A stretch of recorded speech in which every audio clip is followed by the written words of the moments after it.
Today we will be doing ICSE 10th standard calorimetry chapters first exercise. So without any further delay, let's start with it. By imparting heat to a body, its temperature rises by 15 degrees Celsius. What is corresponding rise in temperature on Kelvin scale? So we basically need to tell for a rise of 15 degrees Celsius temperature in the Celsius scale, what will be the rise in the Kelvin scale. So what we do here is let us take some example which I have not written here. All of us know that 0 degree Celsius is 273 Kelvin and 1 degree Celsius is 274 Kelvin.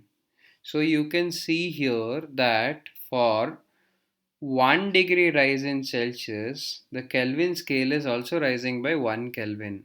So we can tell that since 1 degree Celsius rise in temperature in Celsius scale corresponds to 1 Kelvin rise in temperature in the Kelvin scale, we will have 15 Kelvin rise in temperature in Kelvin scale for 15 degree Celsius rise in Celsius scale. So let us get into question number 2 of ICSE 10th calorimetry exercise 11A. So that is, calculate the heat capacity of copper vessel of mass 150 grams if specific heat capacity of copper is 410 joules per kg per Kelvin. So we have to notice one thing here, that the specific heat capacity is given in joules per kg per Kelvin and the mass is given in grams.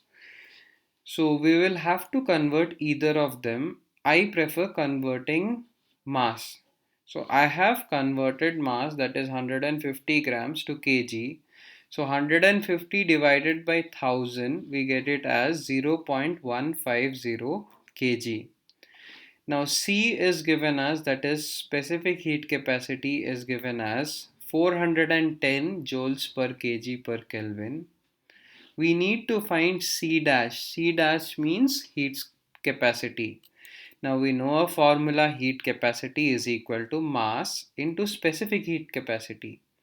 So mass, we have got it as 0.150 into specific heat capacity is 410. When we multiply this, we get it as 61.5 joule per Kelvin. Remember, for heat capacity, SI unit is joule per Kelvin. So let us get into question number 2B of calorimetry. So that is, how much heat energy will be required to increase the temperature of the vessel in part A from 25 degrees Celsius to 35 degrees Celsius. So here they have told us the change in temperature that is happening from 25 degrees Celsius to 35 degrees Celsius. So we can find out the change in temperature, that is delta T, that is equal to T2 minus T1, that is 35 minus 25, which is 10 degrees Celsius. And we learnt in the first question that the change in temperature is Celsius is equal to change in temperature in Kelvin. So we can write it as 10 Kelvin also. Now mass was given as 150 grams, which is 0.150 kg, and specific heat capacity is given as 410 joules per kg per Kelvin. Now we will be using the formula to find out the heat, that is Q is equal to mc delta T. So we just put the values. 0.150 is for mass. For specific heat capacity it is 410 joules per kg Kelvin, and for delta T we found out to be 10. We multiply this and we get it as 615 joules. So let us get into the third question of calorimetry. So that is, a piece of iron of mass 2 kg, so mass is given as 2 kg, has heat capacity of 966 joule per Kelvin. Find heat energy needed to warm it by 15 degrees Celsius. So we are given delta T as 15 degrees Celsius. You need to remember that. And what else do we need to do? We need to find its specific heat capacity in SI unit. So C dash is given as 966 joules per Kelvin. Mass is given as 2 kg. Now we know a formula, that is heat capacity is equal to mass into specific heat capacity. Now we need to find specific heat capacity, right? That is what has been asked here. So specific heat capacity will be what? Heat capacity divided by mass. So we get it as 966 by 2. So we get it as 483 joules per kg Kelvin. So you can see here we have already got it in SI unit, that is joules per kg Kelvin. We need not convert it. So coming to this, that is Q is equal to MC delta T, we get it we can write MC as C dash. So Q is equal to C dash delta T, because M into C is nothing but C dash, mass into specific heat capacity is nothing but heat capacity.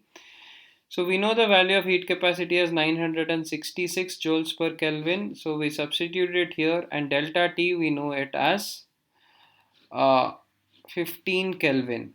So since it is given here, so we just multiply and we get 14,490 joules. So that is the heat energy which is required.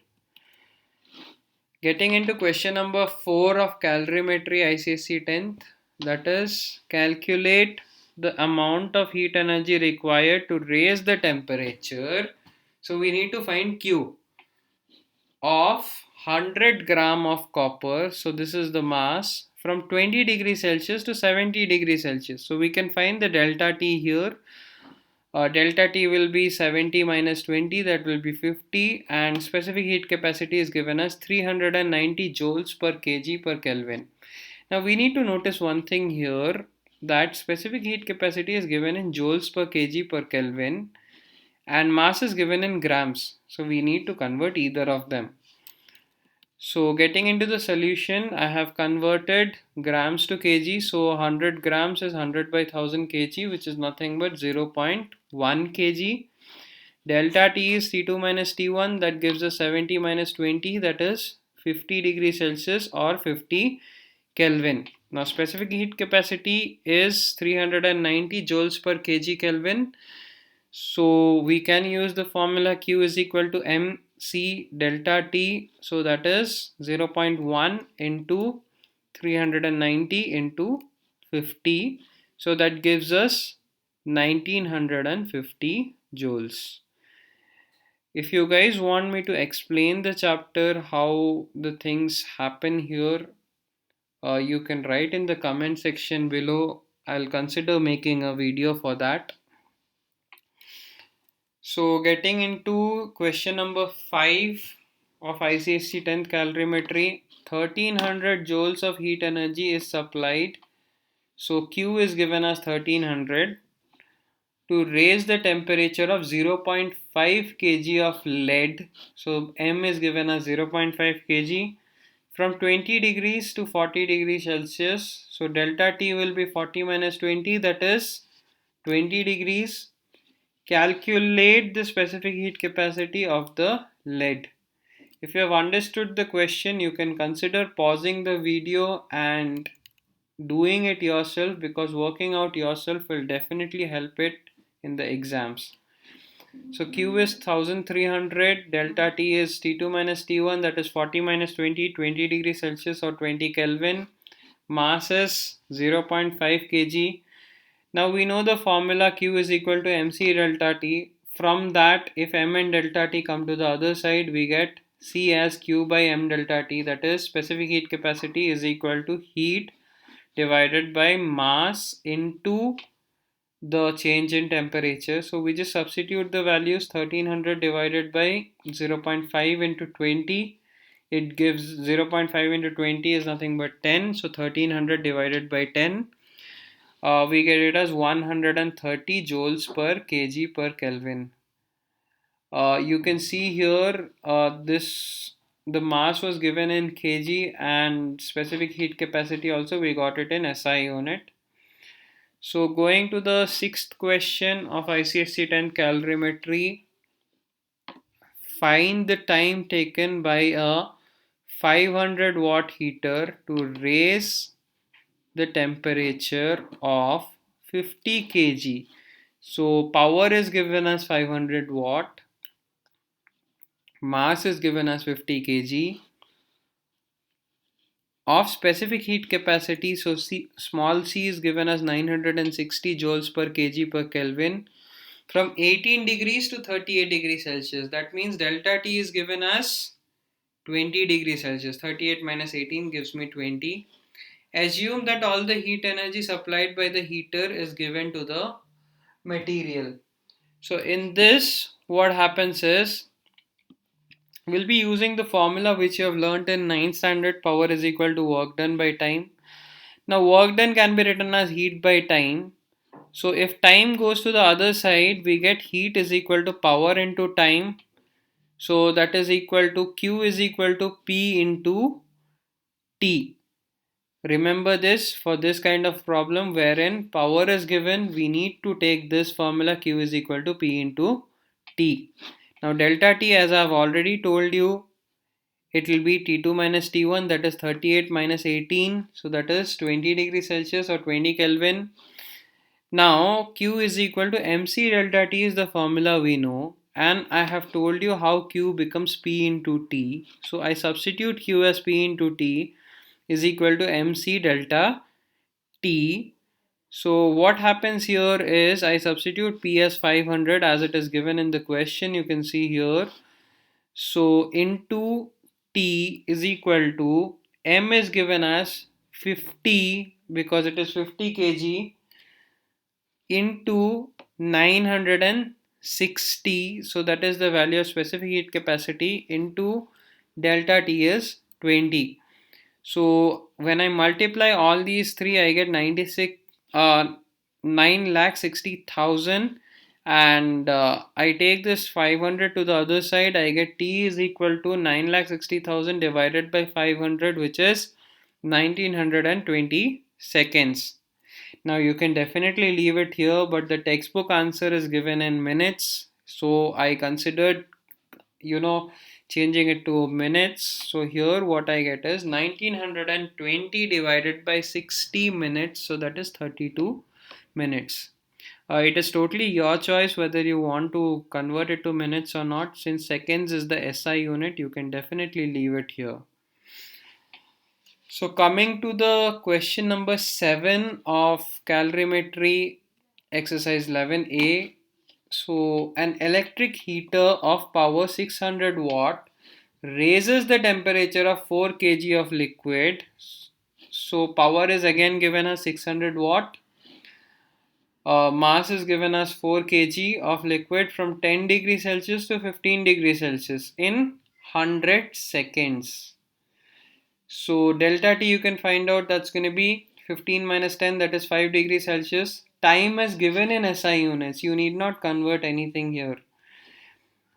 That is 100 seconds. Calculate heat capacity of 4 kg of liquid. That means we need to find C dash. And then we need to find specific heat capacity of the liquid. So these are the two things. So delta T, as I've already told you, T2 minus T1, that is 15 minus 10, that is 5 degrees Celsius, or you can write it as 5 Kelvin. Now Q is equal to C dash into T. We had done it in the previous question. If you have seen the entire video, you will understand this. So Q is written as P into T, as we have seen here, as you can see.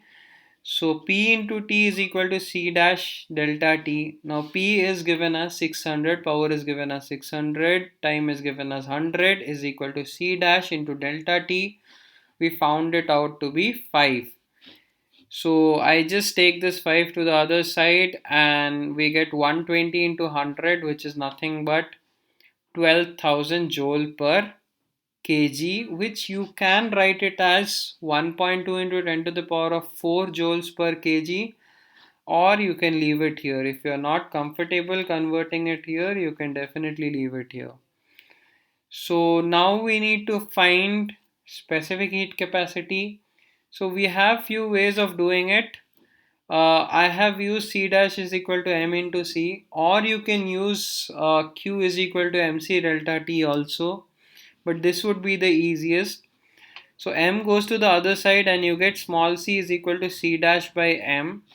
So small c is equal to 12,000 divided by 4, because mass is given as 4 kg here, and c dash we got it as 12,000, so that gives us 3,000 joules per kg Kelvin. You can see it's already there in SI units. You can consider writing it as 3 into 10 to the power of 3 joules per kg per Kelvin. So the rest of the questions will be done in the next part of the video, since the video was becoming very long. I would consider stopping here. Consider subscribing to the channel and do recommend it to your friends. So see you in the next video. The link will be in the description.